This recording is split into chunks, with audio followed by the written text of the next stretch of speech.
Hello, this is Mike from thesubstream.com, and this is an episode of Watch This Instead for the week ending the 16th of April, Friday, 2010. And I'd like to talk about Kick-Ass, the new superheroes in real life, hyper-violent 12-year-old trained murderous assassin film from comic superstar Mark Millar, and producer of most of Guy Ritchie's films and director of Layer Cake, director Matthew Vaughn. Kick-Ass is, for all intents and purposes, a comic book version movie of Leon the Professional, directed by a kind of half-interested Quentin Tarantino. It's an extended, kind of occasionally funny, always really violent riff on things that make comics on one hand so gloriously enjoyable and on the other hand so annoyingly childish and meaningless. Kick-Ass embraces comics' willingness to create and sustain elaborate, massively entertaining, credulity-straining set pieces, giant shootouts on alien planets, weird vendettas, motivations, and characters that don't make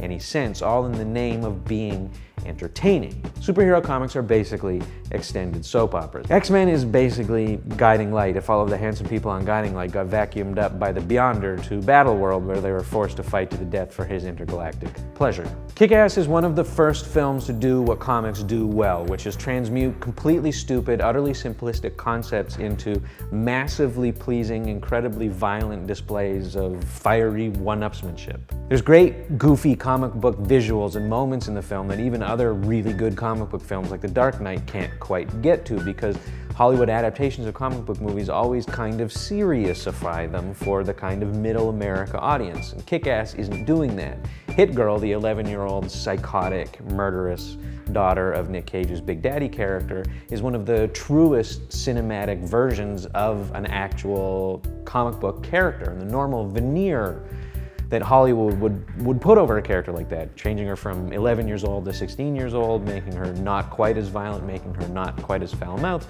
isn't there. And that's one of the things that really recommends Kick-Ass as a film, and that's where a lot of its pleasure comes from. That said, Kick-Ass has the same thing going on that comics do for me, and that's the thing that makes them kind of ultimately a dead end entertainment-wise, and that's an unwillingness to let any kind of real analysis interrupt the flow of violence and entertaining visuals. Millar and Vaughn do a workmanlike job of portraying the heroes in Kick-Ass as ostensibly real people, and they speak pithily about their emotions and about how they just want to be popular and get a girlfriend and impress their friends and have responsibility and have power and have agency and protect people and be good and have justice and responsibility, and he would be proud of you, and great power, great responsibility, blah, blah, blah, blah, blah. But ultimately, given that Kick-Ass is one of the only kinds of films, other than Leon the Professional, that would have a psychotic 11-year-old murder baby trained by her crazy murder daddy to be a remorseless, stalking ninja that kills 30-plus people on screen, it would be nice,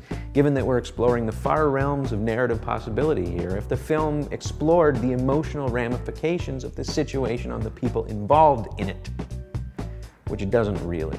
All of which leaves Kick-Ass as emotionally satisfying as the issue of Wolverine where he fights the Hulk in the forest, which is to say, not at all. So what should you watch if Kick-Ass is sold out? Because you should definitely watch it, especially if you like comic book movies. Go rent Bad Lieutenant Port of Call, New Orleans, directed by one of the all-time greats, Werner Herzog. Nicolas Cage is the Batman wannabe, and Kick-Ass is by far the best thing in that film. And in that film, and in Herzog's Bad Lieutenant Port of Call, New Orleans, he's proving that he's not just kind of manufacturing a Nick Cage renaissance, but along with films like the remake of Wicker Man, which is bad, but not because of Nick Cage, and even things like Ghost Rider, he might be showing that in the past 10 years, he's maybe kind of sneakily on the sly invented a whole new school of acting. And it's taken a long time for directors like Herzog and Matthew Vaughn to recognize that and put him in roles where he really, really shines, which he does in Herzog's film.